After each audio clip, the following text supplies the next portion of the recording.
last comic standing a few years ago, did very, very well, came over here, and he is a legend in his own right. He had a bit of a difficult year last year, did Jim? And he's going to tell you all about it. So before I bring Jim on, I want you guys to please give him all the love and all the noise you can. Everything he's going to tell you is completely true, and this is his first ever public preview of this show. This show is going to the Edinburgh Festival this year. He's had one preview at home. This is the first public one. You guys are the guinea pigs. So you must squeak loudly. Can you squeak? Don't squeak. Laugh. Right, good. So please, at a count of 3, raise your voices and your hands and welcome to the stage for the first Edinburgh preview of Deadpan to Bedpan, Mr. Jim Tavare. Come on.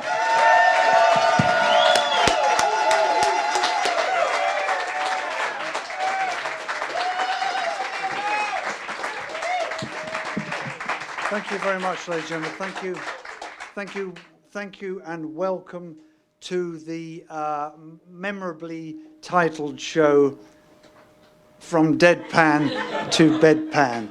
My name is Jim Tavare, and I'm here to tell you a story about what happened to me when I went to the shops. A simple trip to the shops changed my life forever. And I'm not talking about going to the supermarket and discovering they've discontinued your favourite peanut butter. I'm talking about a thing that can happen to any of us at any time. Except you. Do you mind leaving? This show, as Connie said, is going to the Edinburgh Festival. It's destined for that. Well, it's definitely going to. There's no two ways about it. Even if it's shit, we're definitely going to take it to Edinburgh Festival. And we're using the cameras to pick up a bit of footage. And this is me. I haven't been to Edinburgh for 20 years. This is me around that time. Well, it's not actually. I couldn't get a photograph that was from the right period. But anyway, it's... No, shut up. No, I'm not lazy. Since this time, well, you've noticed, first of all, I've ditched... I used to do jokes, right, with this instrument. I went all over the world doing jokes with Basie, the double bass. And you can see I've ditched the clothes of a classical musician in favour of that of a ventriloquist dummy. Shut up. No hand up the arse heckles, please. Since this time, obviously I've moved abroad, haven't I? I now teach English as a foreign language to Americans. But no, I live in this town, in this house with my wife, who's called Mrs. Tavare. And here we are getting married in Vegas. Not many people showed up, but it keeps the cost down. It is a huge honour to be with you here tonight and to still be doing this job after what's happened. In fact, I've been doing this job for 30 years, ladies and gentlemen, and what an honour it is to still do that. 30 years at exactly the same level as before. So I'd like to start, if I can, I'm going to kick off now with a new joke I've been crafting for the past 30 years. Have you seen that new movie, Crocodile Dundee 2? Of course, when you're doing a comedy show, and let's face it, this is a comedy show, the first rule is to look at your audience and decide which material best relates to your crowd. On that basis, I would like to talk about the pH levels in soil. Looking around the room.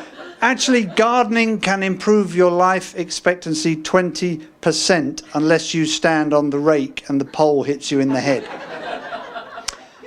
I enjoy gardening. I'm not very good. I once cut down a tree, thought it was dead. Just the leaves fell off. It was autumn. We keep chickens. I've got 3 chickens. Their names, Nuggets, Barbecue, and Soup.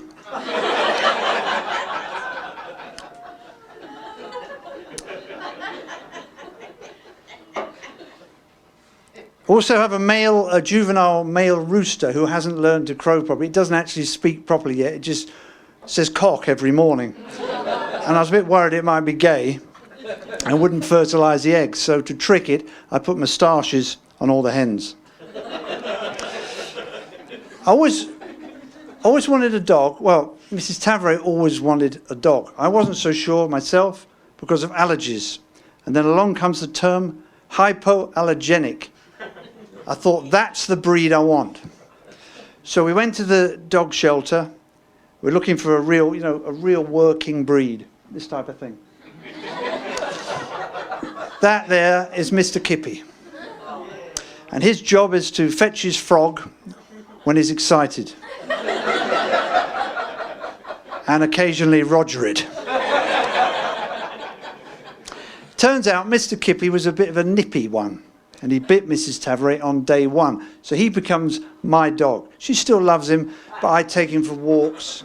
I have to feed him, had to teach him to stop barking at the postman. So now he barks with his mouth shut. Like this. That kind of thing. And now we've got this neighbour. She had a yappy Yorkshire Terrier, so she takes it to Alaska on vacation to give the neighbours a break. And she gets there, the little dog jumps out of the camper van, and an eagle swoops down and flies off with the eagle. Totally fixed the barking.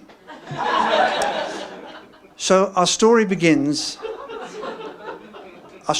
in March 2017. I was in the process of building a new chicken coop for the girls that you've just seen there. And that was as seen on Pinterest, by the way. Terrible dating website, but excellent for chickens. I got the frame constructed. Got the frame constructed. Here are the girls here. I mean, here's the... Oh, see, that's what I'm saying. When that happens, that's shit. Okay, so it's skip one, doesn't matter. So, okay. Okay, that's what happens when you do slides. So,